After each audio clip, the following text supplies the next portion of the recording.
Hello, and welcome back to the National Parents Union. I am so excited today. I have a wonderful guest, and I just want to say thank you all for joining me this evening to talk to someone who just recently went to Washington to be a part of the march. His name is Demetrius, and he is from my hometown. Demetrius, are you there? He should be coming on. I don't see him. There you go. Hey, hit your mute button. Unmute yourself. Can you Hey, hear me how now? you? Yes, I can hear you. How you doing? I'm doing fine. And yourself? How you doing?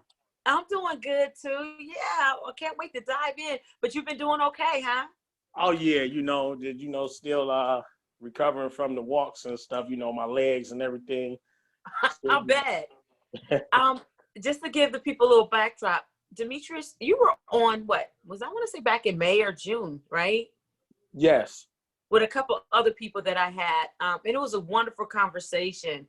And I'm so excited that I am able to have you come back on. And real quick, I just had some water. So if you guys hear me trying to clear my throat some kind of way, I start choking on the water literally minutes before the show. And Right. ever since then, I can kind of still feel it. Feel like I done went in Lake Erie and got caught up or something. I don't know. But let's talk this.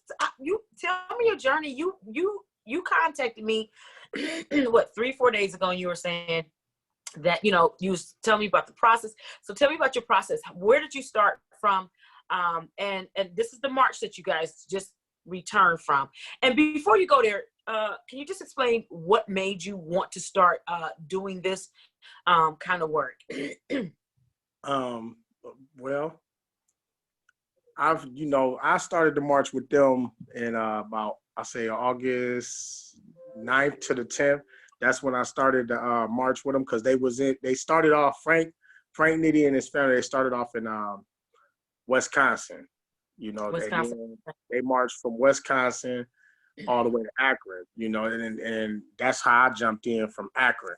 But I've watched some of his videos before I even knew he was doing this march or anything. And I seen how he was a good man, like this an awesome guy, and then I seen what he was doing with, finding kids that was being kidnapped and held hostage in houses and everything he was doing. I was like, oh yeah, me, like I was telling a lot of people, me and God talked about this brother and we got good energy from him. Like, yeah, we gonna stay in contact with him. So my cousin, he messaged me on Messenger and said, hey, I want you to check this video out because he thought somebody was using my organization. So he's like, check this video out, and then, because I think somebody used your organization. I said, okay. I didn't look at first, but then I finally looked. I said, I ain't even worried about the person. I was like, oh, God, they go Frank. That's the guy we've been looking for right there. And then, I seen it said, marching from Wisconsin to Akron to Washington, D.C., I said, I got to be a part of that. I'm like, this right here, I got to be a part of this mission because I was thinking the same thing about the 100 Million Man March. I wanted to do that, but he already started, so I didn't need to do it no more because I could just follow right behind him. So I sent him some messages all on the live video, saying, hey, God is sending y'all to me. Hurry up and get here. God is sending y'all to me. Then I started seeing all the racism and stuff on there before I even joined. I said, oh, I definitely got to go now, because I can't let him just say, represent Akron and, say he coming to the hometown of LeBron James in Akron, Ohio. And, I don't go with him. So I said, when y'all get here, I'm going. So when we finally met, we all met up. I said, yeah. I said, I'm going with you, my brother. He said, is you going halfway or all the way? I said, I'm going all the way with you. And that's how we felt, we all made a bond and everybody became family and we all just started. Okay. What is the gentleman's name? Frank Nitty. Frank Nitty. Okay, so if people want to, oh, that's the shirt. Okay. Frank Nitty. Nitty the second? Yeah, Nitty the second. Okay, so if people want to follow him, he's been out here advocating and I guess also human trafficking. He's been able to catch people with that too. You said kidnapping or something too? Yeah, he been fighting against people kidnapping kids, everything, And that's what really made me, you know, like fall real close with this brother. You know, Yeah. now me and him real close. Me, him, and Cino, we all real close, and we call each other brothers now because, you know, we went on that journey from, you know, it's been a lot. Absolutely. Like, we done witnessed all the racism together. They witnessed half before me getting hit by cars, going to jail, and then they couldn't keep them but for like 13 hours, then letting them out. Then when we got together, it was peaceful a little bit. Then here we go. Here come all the racism. When I say there's so much racism. I know it was tough. Yeah, I guess go ahead. we actually got shot at, and one of our activist brother and head of security, C-Note, he got shot in his face and half his body, but it didn't pierce him back because I guess they was I think deer bullets or something like that, some kind of little bullets they had, but they the man shot him and then tried to lie to the police and said he told us to get off his property, which he never said that, you know, because we had it on video footage. Everybody had the video footage of he just came out straight shooting. Even TMZ shared it. You know, they shared the whole video that this man didn't say nothing, come out, say that. He just came out with nothing but shots. He didn't come out with no warning. He just came out with straight shots. Then he started pointing You the guys were gun in the at us. street, or were you in the We street? was actually parked on the side of the road because, you know what I'm saying, it was so many cars. We was actually parked on the side of the road getting ready to walk right there we was at. We was at on his property, you know what I'm saying, which we didn't know. We didn't know it was his property. We was just right there because it was open, big, and it fitted all the cars. And we was about to start walking. Like, soon everybody started to get ready to walk. That's when we heard the first shot, like, boom. We was like, whoa, what's that? And then you hear another one, like, boom, boom. Then everybody just started running around, scattering everywhere. Like, I'm like, wow, we really getting shot at? And then he started pointing the gun and started shooting. And, you know, that's how one of our brothers got hit. And, you know, we had to rush him to the hospital. And once we got to the hospital, you know, they tried to give us a hard time there. And this was in Bedford, Pennsylvania.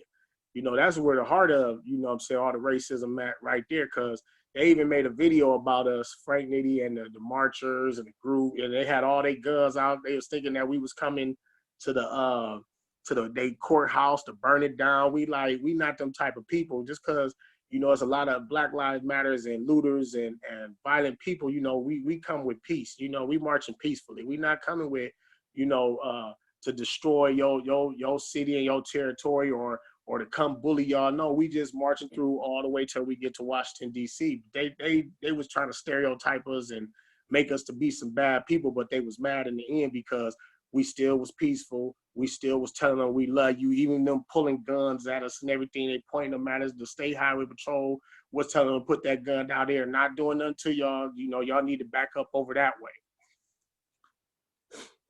But they really was like, they wanted to take us all out. They either wanted to put us in jail, try to lie us about something, or take us all out. But they didn't know that we knew our rights, our First Amendment and Second Amendment rights. They didn't know we knew all that.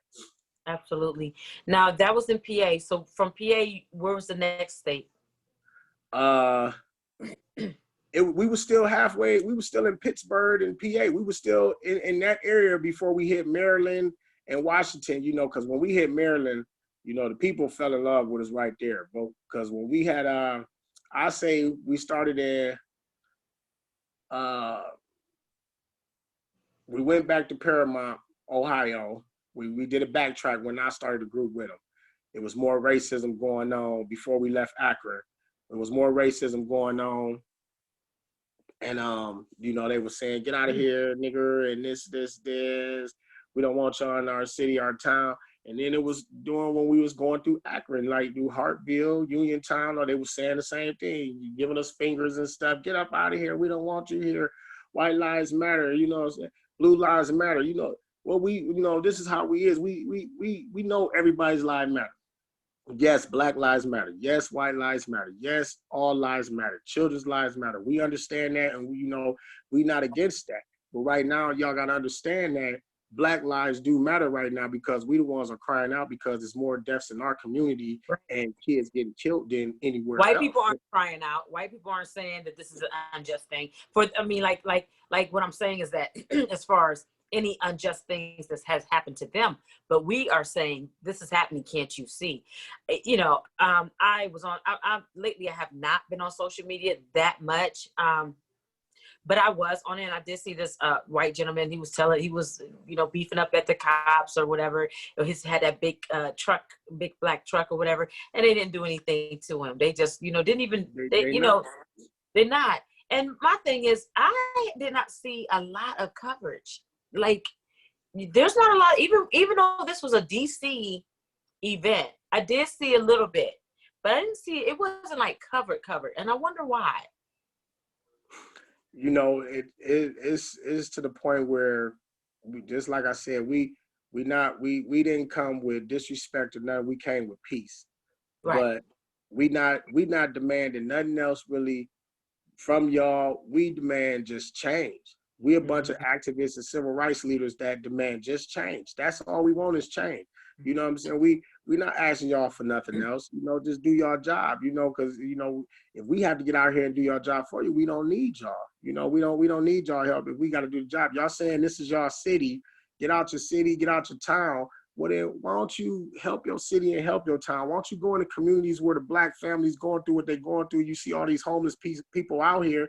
Like I said before, I call them earth walkers. Well, why don't you go out here and help them out? If this is your city so bad, and this is your city so much, you need to be out here with us activists and civil rights leaders and people protesting and helping us out with your city that you said, get out of my city. This is my city. Why do you think, what is your perspective? Why do you think they don't see it? Because like when certain things are posted and you read comments and you see a lot of white people, they justify everything, every reason, everything. So why do you think they do that? I mean, some people was designed, when they was young coming up that, slavery is still in style, but a lot of them not like that. And I want to clear that up too. Just like a lot of police officers, it's still good cops out there. It's still good Caucasian people out there. I love everybody. Like I said before, I'm going to save us all. I'm going to keep fighting for us all. I'm definitely fighting for our children, our youth, their future, their generation, and their kids' generation coming up. But they're gonna look at these stories and see like, wow, they fought for us. Martin Luther King them did it. Now they did it. They all fought for it. But you got some that's still under the old phrase of niggers that work for us, and a lot of people, they take that offensive, like you got to watch how you say that word because, some people will take that to the kind of heart and we can't let them keep feeding off of that. But if you put it in hyphen words, now I gain God's attention or now I gain God's eternal rights. You know what I'm saying? That's what nigga and nigger means to me. You know what I'm saying? That's why I don't feed off into that stuff. Like, they can't hurt me with the words no more. God already showed me like, they can't hurt you with the words no more. Now, when I was younger, yeah, it used to hurt, especially going to school and all that stuff. It used to hurt. Like, they calling me this and they calling me that. It used to hurt. But now when God started waking me up and started guiding me forward, he showed me and kept showing me it don't mean nothing because they don't know what it really means. Now you know what it means. So that's why I share it with a lot of people. Right. I know many times when I pay attention to those things, I just think I've heard so many people, white people tell me, white people that's out here advocating and doing all kind of, they out here, they are, working with us, doing out here, marching, rallies, they're in legislation, they're doing work, they're putting in work. But many times they will open up a dialogue and they'll say, or they would have mentioned, like, you notice that they make certain comments or that, and I hear a lot of people say it's because they don't want to lose what they think they have. It's a threat to have something become better for us. It's been a threat.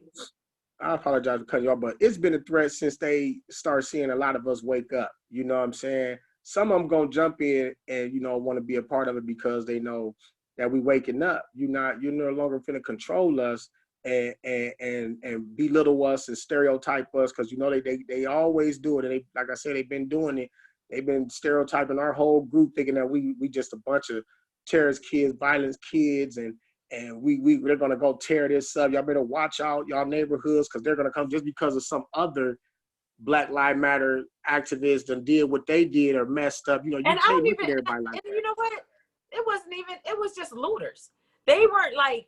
you know, most of the time, when you see that kind of stuff, they're not even really people of a status of a BLM or, you know, or whatever. They're not organized. A lot of these people are just From looters the that are streets. They just from from the the streets, street. and they used to that.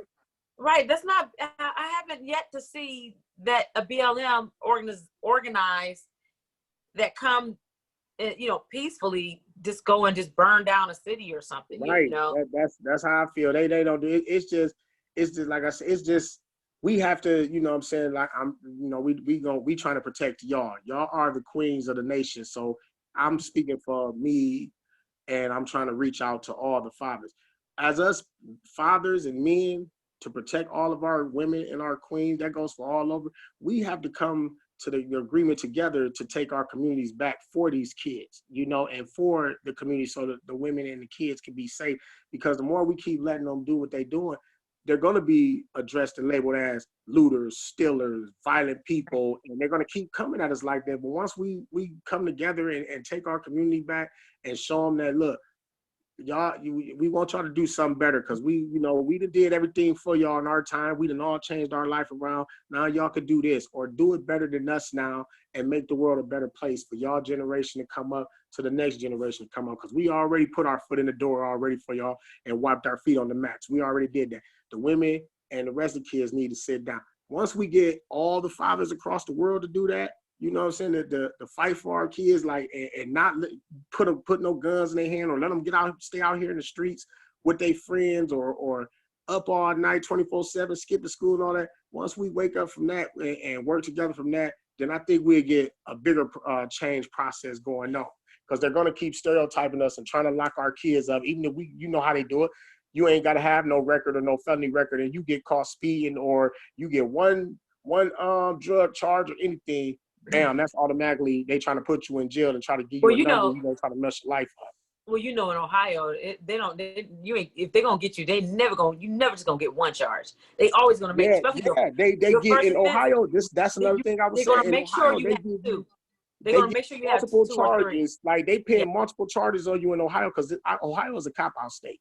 They paying multiple charges on you. You're gonna cop out to one of them, or if you know what I'm saying, you get found guilty, which they're gonna try to find you guilty. You know, if they got all the evidence, they're gonna try to find you guilty. You're gonna get all that charges and plus that time until you fight it, and then show that you was proven innocent, and then they all tucked up under and they want to cover it up. No, that's why, just like I was saying, we as the fathers, we have to stop it before it even happens, because they don't even know what they in for. Especially, like I said, this experience I just had with the racism, and I actually seen it firsthand and witnessed all of it. And we done went through the blood, sweat, and tears. I'm glad we went through hell and came out and overfroze it, but it was like a wreck when we was like, we had to keep fighting. I like what you just said. That was the priest. Say that quote again. We came out of hell. Say that again. Oh, we came out of hell and froze it over. Yeah, you said, oh yeah. I was like, okay, that's a new one. I liked him. Right. We came out, they wanted to keep us in there, but we like, no, we gonna keep going, and we still did it peacefully. That's the thing, and a lot of people they seen it, even the ones that was talking about us and talking on our page and laughing and saying that y'all this and this and this, the whole group they're talking about us, and I'm sitting up here still being peaceful with half of them. Now they seen like, man, we ain't got no bad news on them. We haven't heard from them, and they made it all the way to Washington, D.C. And they like, wow, you are a man of your word. You said y'all was a peaceful group. Y'all was going for change and peace, and that's what y'all did. And that's what y'all did. How can people follow you, Demetrius? Like, what social medias do you have, and what is your name? My name is Demetrius Sanders. You can find me on Facebook, Demetrius Sanders. You can follow me, because we're gonna be doing a lot of interviews. My photographer, his name Jeremy Clark. He out of Akron, Ohio. He also was one of the walkers too, that walked with us down there. We're gonna be doing a lot of videos and doing a lot of stuff for the community. We probably gonna do a lot of marches in the community too, you know, hopefully there don't be no more killing and we won't have to do none, you know, Right. especially when we see this, that y'all got somebody from Akron that marched for y'all, you know, we doing it for the whole world. You can find me on Instagram, Demetrius.Sanders.10. I don't know my Twitter by heart, but once I get that, I will be posting that on my Facebook page so everybody can have that as well. And y'all can find What's me through Kelly William Baller. what's You know, she stays in contact with me 24/7. So yeah, that's how y'all can find me. what is your next move? You know, what is? Oh, Art, my next move is already in play right now. We like I today I was supposed to do something because you know today my birthday as well. Just Yeah, turned 40 happy years. birthday. I'm so Yeah, sorry. I Happy just birthday. turned I should 40 took out years the rip. old today. How old? So 40. 40. Wow. Okay. Yep, I just turned 40 years old. We was gonna do something at the Hardesty Park, but you see, the Hardesty Park it flooded. Now, what is Yeah. that a coincidence? Because I brought that up yesterday, and now it floods today. It was fine all yesterday until you know I said I was gonna do something that you. So you know what I'm thinking in my head, like, dang, am I getting harassed again with another No. racer? Like, we're not gonna let that nigga, No. this is what I'm Stop thinking. I that. always think in my head, you know what I'm saying? I don't sugarcoat nothing. I keep it real. So I'm Right. already in No. my head like, No. wow, did they just try to stop that? But me and Jeremy was already talking about doing something within the next couple of days. We're gonna put something together for the community. We're gonna let a lot of people come and we're gonna let a lot of parents and dads and moms and stuff talk and about, what I'm saying, how we gonna, secure our community and our kids, especially why You, in this time what's going on. let's let people know you're your dad. I know you mentioned it before. How many kids do you have? I got 17 kids. Oh, I forgot. You did. Oh, yes, 17. my That's a beautiful number. oldest is 28. My youngest is finna be 1 in October. Oh my God. Well, hey, Yeah. you know what? You got a tribe. You got a tribe, and Yeah. they gonna put it down. They've been blowing me up the whole time. Like I've been back from Washington D.C. when they found out that we got shot at and stuff. Everybody started getting scared and worried. My kids definitely they talking about everybody pack up. We finna go find dad and the crew. They Like, was ready to come get their daddy. fine, y'all. We fine. We gonna keep on marching. We gonna keep on going. But yeah, they've been supporting me too. I had to get upside their head sometimes and be telling them what's right and wrong. Like, I done did everything for y'all, you know what I'm saying? And the negative is already out the door. It's time to do something positive now. I came from it all to change for it all. Y'all can do the same thing. And it doesn't matter for the people that's listening. It doesn't matter how you get there, as long as you get there. I think a lot of times people right. they get stagnant because they don't understand or they don't realize or they don't pay attention. They don't know how. It doesn't matter how. Just move. It just starts by movement to become more engaged. To get involved. You have to have that strive and that determination, that destiny. You want to do this because we actually did have a couple people leave and go home because they got scared of the guns being pulled and how strong the people was being and the shooting at us and all that stuff. They actually got scared and went home. You know what I'm saying? But it didn't stop the rest of us. We weren't gonna give up because I know. I don't we know. wasn't. Yeah, it just went dark. I thought the phone rang and I thought I had it all fixed up. Right. We wasn't gonna give up. We wasn't gonna give up. One, because our brother got shot. And like I said, I got their numbers. I love them guys. Like, they heroes in my eyes too. And I'm happy and I'm glad that I met them. That I spent nights with them and we had great moments and memories, hugs. They even talked to my mom. Mama prayed for us and everything for them and everybody else. Shout out to your mom. What's your mom's name? Deborah Hammonds. All right. Shout out to Miss Deborah Hammonds. Yep. She been right there with us too. She been calling us, checking up on us. And like I said, we said we not gonna stop. We got to keep going. If we give up now, it'll be for nothing. And I know he wouldn't let that happen either. And he been shot. And then we just went back home with one of our brothers shot. and we'd have been shot at and been no. So we're gonna keep going. So that's what we did. We just kept on going till we touched. Right. You didn't want to go home in vain. It would have been done in vain, especially since already someone had been, shot at and hurt and stuff. Now, once you got to DC, you listened, you were there, you heard the speech, you heard everyone speaking. It just looks like it looked like it was so electric. So how was it? How did it? It was so crazy. It was that's what I think it was. It was too electric. My head started hurting. I had to go lay down.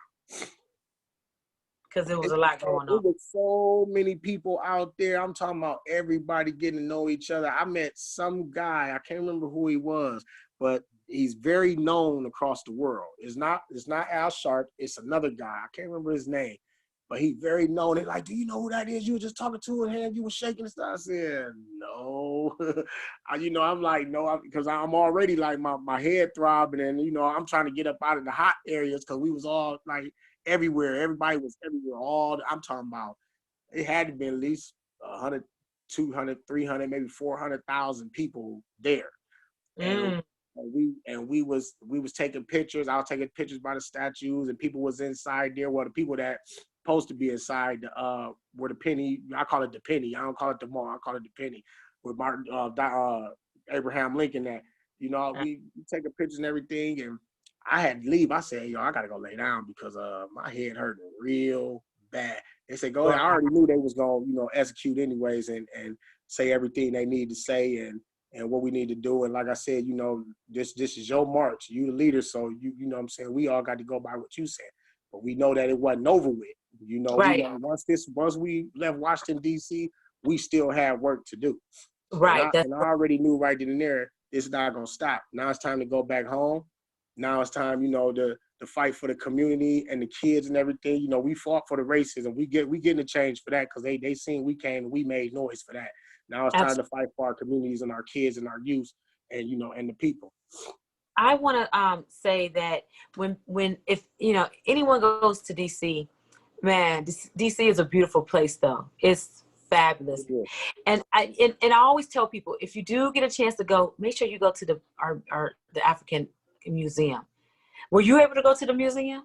No, I didn't go to the museum or nothing. I just went down, like we just drove in. We got escorted in by the police straight to the mall, straight where the speech and everything was gonna be at. We Donald Trump was mad because he said we came in too loud and this and this and this, but we still kept going through. So we got there.